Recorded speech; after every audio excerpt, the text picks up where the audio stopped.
नमस्कार and I welcome you all to world affairs. मैं हूं प्रशांत धवन। नाउ आज के समय दुनिया में दो मेजर कॉन्फ्लिक्ट चल रही है जिनके बारे में आप सबको पता है। एक यूक्रेन रशिया वॉर और दूसरा इसराइल हमास के बीच की वॉर। नाउ इसी बीच ना एक क्वेश्चन बार बार सामने आ रहा है कि क्या तीसरी मेजर वॉर होने वाली है और क्या ये वॉर नॉर्थ कोरिया और साउथ कोरिया के बीच में होगी। रिसेंटली देखिए किम जोंग उन ने बहुत ही इंपॉर्टेंट स्टेटमेंट्स दी हैं। ना देखो, आप में से कई लोग कह सकते हैं कि किम जोंग उन एक तानाशाह है, नॉर्थ कोरिया एक बहुत ज़्यादा अग्रेसिव कंट्री है।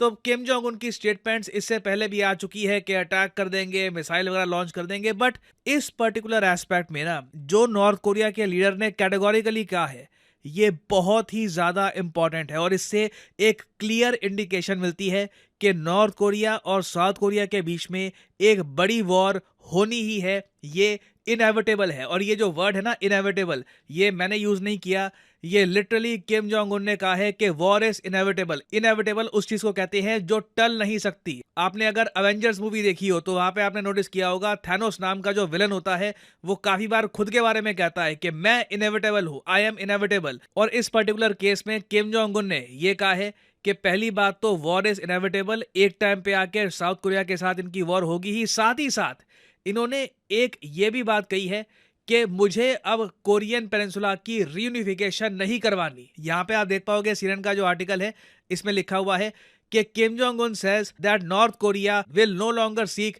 Reunification with South Korea. इसका क्या मतलब है, थोड़ा सा मैं आपको डिटेल में समझा देता हूं, फिर आप समझ पाएंगे कि इन वर्ड्स की इंपॉर्टेंस क्या है। ना यहाँ पर आप लोग देख पाओगे ये है एशिया का मैप और ये है हमारा प्यारा भारत। और यहाँ पे आपको दो देश मिलेंगे, north Korea, south Korea. South Korea वैसे बाय द वे इंडिया में आजकल काफी चर्चा में भी है। इंडियंस के अगेंस्ट जो रेसिज्म है यहाँ पर ये अलग ही लेवल पे पहुंच चुका है। पता नहीं, एक आप कह लीजिए एक वेव है ये या फिर एक बहुत ही ज़रा खराब टाइम चल रहा है यहाँ पर। But racism is really out of control. इनकी जो गवर्नमेंट है उनको भी कुछ ना कुछ करना चाहिए इसके बारे में। बट नाउ ये दोनों कंट्रीज को आप अगर देखो ना तो दोनों कंट्रीज को अगर हम मिला दे तो ये पूरा पेनिनसुला बन जाता है, द कोरियन पेनिनसुला।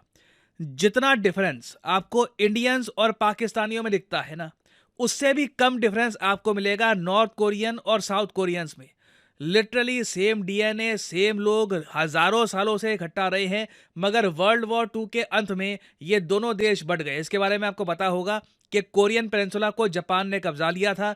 जब जापान की वर्ल्ड वॉर 2 में हार हुई तो नीचे साउथ का पार्ट कब्जा लिया। यूएस समेत जो एलाइड कंट्रीज हैं उन लोगों ने ये एरिया कब्जा लिया। नॉर्थ कोरिया यूएसएसआर के अंडर आ चुका था और इसी तरीके से दोनों ने अपनी जो आइडियोलॉजी है वो भी यहाँ पर इम्पोज कर दी। अमेरिकन ने एक कैपिटलिस्ट डेमोक्रेसी यहाँ पर बना दी और यूएसएसआर के लोग यहाँ पर एक कम्युनिस्ट कंट्री छोड़ के चले गए। और तब से लेकर अब तक 1945 से लेकर अब तक दोनों कंट्रीज का डिवीजन हो रखा है और इससे देखिए लाखों लोग अफेक्टेड हुए हैं। आज भी आप अगर देखो ना तो साउथ कोरिया में कई परिवार हैं, उनके डायरेक्ट ब्लड रिलेशन आपको मिलेंगे नॉर्थ कोरिया में। मतलब लिटरली कई फैमिलीज हैं जहां पर ग्रैंड पेरेंट्स सेम है, कजन्स का रिलेशन है। तो दोनों कंट्रीज में इतनी सिमिलैरिटी है but still both of them are different और दोनों कंट्रीज वॉर भी कर चुकी है इन द पास्ट। तो इस प्रॉब्लम को सॉल्व करने का एक जियोपॉलिटिकल सॉल्यूशन ये बताया गया कि कोरियन रीयूनिफिकेशन करनी होगी। क्योंकि देखो लोगों के बीच में कोई पर्सनल एनिमोसिटी नहीं है। यहाँ एक बार को आप कह सकते हो इंडिया पाकिस्तान का केस अलग है क्योंकि जब बंटवारा हुआ था तब लोगों ने ही बड़ी संख्या में एक दूसरे को मार दिया था। जो ओवरऑल ब्लडशेड हुआ था वहां पे आम लोग भी काफी हद तक इन्वॉल्व थे। नॉर्थ कोरिया साउथ कोरिया में मैं कहूंगा वो केस नहीं है। आई मीन कोई हेट्रेड ऐसी नहीं है। पर्सनली लोग काफी हद तक साथ रहना भी चाहते हैं। तो इसलिए यूएस समेत कई कंट्रीज ने प्रपोज किया कोरियन रीयूनिफिकेशन को कि दोनों कंट्रीज को मिला दो और एक सिंगल यूनिफाइड कंट्री बनाते हैं जिससे इस रीजन में, इस पूरे पेनिनसुला में फॉरएवर पीस हो जाएगा। और इसका एक मैप भी इन्होंने एक बना रखा है, अजीब सा मैप है टू बी ऑनेस्ट, मुझे बहुत बेकार लगता है। द कोरियन यूनिफिकेशन मैप यहाँ पे आप देख पाओगे जिसमें लिटरली कोरियन पेनिनसुला का इन्होंने बस मैप लिया, उसको ड्रॉ कर लिया है और ये इनकी तरफ से ये फ्लैग है। अगेन इनको अच्छा लगता होगा, आर्टिस्टिक है, but seems a little boring. और अगर आप सोच रहे हैं कि ये तो बस एक हसीन ख्वाब सा होगा, कभी इसके अंदर कुछ खास काम हुआ नहीं होगा, वेल नहीं। एक्चुअली 1990s में ना दोनों कंट्रीज के रिलेशंस एक टाइम पर ऐसे लेवल पर पहुंच गए थे कि दोनों कंट्रीज ने इस बात पर भी बातचीत कर ली कि जो एशियन गेम्स होते हैं ना जहां पे India, China, Pakistan, various Asian countries participate करती हैं, वहां पर दोनों देश इस फ्लैग के अंडर compete करेंगे।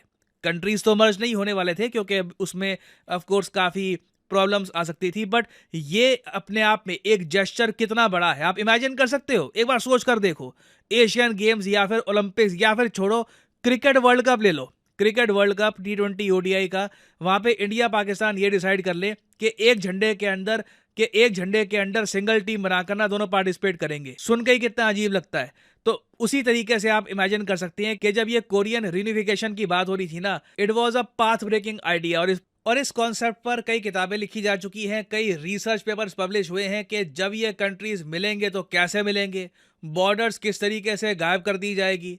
जो अभी के लिए सरकारें हैं कि साउथ कोरिया में डेमोक्रेटिक गवर्नमेंट, नॉर्थ कोरिया में कहने को तो वो लोग डेमोक्रेसी है लिटरली। देखो, नॉर्थ कोरिया ये नहीं कहता कि हम लोग डेमोक्रेसी नहीं है, क्योंकि लिटरली जो नाम है नॉर्थ कोरिया का उसमें आपको मिलेगा डेमोक्रेटिक वर्ड मेंशन कर रखा है। बट अगेन, डेमोक्रेसी है किस लेवल की वो आप सबको पता है। लिटरली किम जोंग उन की डोमिनेशन रहती है यहाँ पे। तो किम जोंग उन का क्या होगा, उनकी फैमिली का क्या होगा, ये सारी बातें डिस्कस करी गई थी। और ये एक आप कह लीजिए बहुत ही महत्वाकांक्षी प्रोजेक्ट था। बट अभी के लिए किम जोंग उन ने कैटेगोरिकली ये बात कह दी है कि ये कभी रियलिटी नहीं होगी। अब ये बिल्कुल भी इंटरेस्टेड नहीं है किसी भी टाइप की रीयूनिफिकेशन सीख करने में। इन्होंने काफी कठोर शब्दों का इस्तेमाल किया है। इन्होंने ये कहा है कि अब इस बात को एक्नॉलेज करने का समय आ चुका है। साउथ कोरियंस अब बिल्कुल कंट्रोल्ड हैं बाय अमेरिकन्स, और वो लोग वॉर चाहते हैं, वो लोग हमको चैलेंज करना चाहते हैं। हम सैटेलाइट्स लॉन्च करते हैं, साउथ कोरिया हमारे अगेंस्ट एक्शन लेता है। और इन्होंने ये भी ऐड किया कि ये गलती थी हमारी कि हमने एक टाइम पर सोचा कि हम अपने मेन एनिमी से, साउथ कोरिया से, मेन एनिमी के साथ एक डील कर लेंगे। तो ये जो स्टेटमेंट है ना, अपने आप में जनरेशनल है कि कई सालों से जो एक मेहनत चल रही थी, झंडे बनाए गए थे, कई प्रपोजल थे, सब मिट्टी में मिल चुका है। नॉर्थ कोरिया साउथ कोरिया का जो रियूनिफिकेशन का एक जो आइडिया है, नॉर्थ कोरिया ने बिल्कुल इसे रिजेक्ट कर दिया है। और साथ ही साथ जो इनकी ये स्टेटमेंट आई है ना, इन्होंने अपने ही लोगों को ये कहा है, किम जोंग उन ने, कि वॉर के लिए प्रिपेयर्ड रहो, वॉर कभी भी शुरू हो सकती है। ये चिंताजनक है। और वर्ल्ड इकोनॉमी पर देखिए इसका बड़ा इंपैक्ट आएगा, क्योंकि नॉर्थ कोरिया साउथ कोरिया जब आपस में लड़ेंगे, बाय द वे वैसे मैं आपको ये बता दूं, मिलिटरीली बिल्कुल साउथ कोरिया जरा सुपीरियर है, बट नॉर्थ कोरिया को आप अंडर एस्टिमेट बिल्कुल भी नहीं कर सकते। नॉर्थ कोरिया की पॉपुलेशन 2 करोड़ 10 लाख से ऊपर है। साउथ कोरिया की पॉपुलेशन हालांकि उससे डबल है, 5 करोड़ 17 लाख के आसपास। बट अगेन 2 करोड़ लोग कहीं से भी कम नहीं होते। और उसमें आप कह लीजिए एक बहुत बड़ी जो आर्मी ऑलरेडी नॉर्थ कोरिया की प्रिपेयर्ड है। साउथ कोरिया के लिए कहीं से भी आसान नहीं होगा इस वॉर से उलझना। और जिस दिन मैं आपको बता दूं नॉर्थ कोरिया ने एक बड़ा हमला कर दिया साउथ कोरिया पर, साउथ कोरिया की बहुत सारी कंपनीज को रिलोकेट करना होगा, बहुत सारी इन्वेस्टमेंट साउथ कोरिया में खत्म हो जाएगी। जो आप कह लीजिए ईस्ट एशिया में जो एक चमकती हुई इकोनॉमी बनाकर ये बैठ गए हैं, it will be very much destroyed. Rebuilding में इनको कई साल लग जाएंगे। तो ये एक बहुत ही एक आप कह लीजिए बड़ा फ्लैश पॉइंट हो सकता है। और आप पर्सनली मुझसे पूछें तो इकोनॉमिक टर्म्स में ना, Ukraine Russia war, Israel Hamas war, उन दोनों वॉर्स का उतना इम्पैक्ट नहीं होगा पूरी दुनिया पर जितना impact north Korea south Korea war का हो सकता है। तो इस टॉपिक से रिलेटेड देखिए आने वाले समय में बहुत सी डेवलपमेंट्स आने वाली हैं। जब नॉर्थ कोरिया अपनी सैटेलाइट्स लॉन्च करेगा, क्या साउथ कोरिया उन सैटेलाइट्स को अटैक करेगा या नहीं करेगा, अभी बहुत कुछ होना बाकी है। आई एम टेलिंग यू 2024 में ना ये दोनों देश बहुत ही ज़्यादा न्यूज़ में रहने वाले हैं। एंड अनफॉर्चुनेटली लग रहा है कि कुछ खराब भी हो सकता है कोरियन पेनिनसुला में। तो इससे रिलेटेड कुछ डेवलपमेंट्स होती हैं तो मैं आपके लिए एक अपडेटेड वीडियो बाद में ले आऊँगा।